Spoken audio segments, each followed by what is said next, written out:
আপুর বয়ফ্রেন্ড, কিন্তু আপু তো বলেছিল আপুর বয়ফ্রেন্ড অনেক কোটিপতি। এখনই আপুকে নিয়ে আসছে। সৈকত, আরে সোনিয়া, তুমি এখানে? কেন সৈকত? আমি এখানে আসাতে কি তোমার খুব বেশি অসুবিধা হয়ে গেছে, নাকি আমাকে দেখে লজ্জা পাচ্ছ? আর তুমি এভাবে কেন কথা বলছো আমার সাথে? তোমার সাথে এর থেকে ভালোভাবে আমি কথা বলতে পারবো। তুমি কি করলে? তুমি এতদিন আমাকে কি বলেছো? তুমি একটা রিচ ফ্যামিলির ছেলে, কিন্তু এখন কি দেখছি তুমি একটা সামান্য চাষার বাচ্চার চাষা। আমি এখন আমার ফ্যামিলিকে কি বলবো? আমার ফ্যামিলির কাছে আমি মুখ দেখাবো কি করে? আমার ছোট বোন যদি আজকে আমাকে না বলতো, আমি তো তোমার আসল চেহারাটা দেখতেই পারতাম না।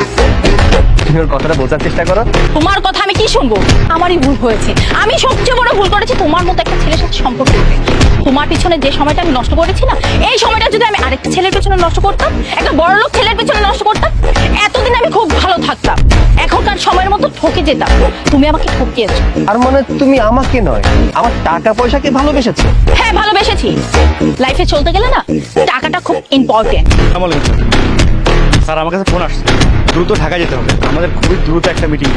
তার মানে আপনি সামান্য একটা চাষাকে স্যার কেন বলছেন? স্যারকে স্যার বলবো না কি বলবো? আপনি ওনার সম্বন্ধে জানেন অনেকে। ওর পরিচয়টা আমি দিচ্ছি। এইচএস গ্রুপের নাম শুনেছো? এই গ্রুপের আমরা দুই ভাই হচ্ছে যে তোমার মতো মেয়ের সাথে ওর কখনোই যায় না।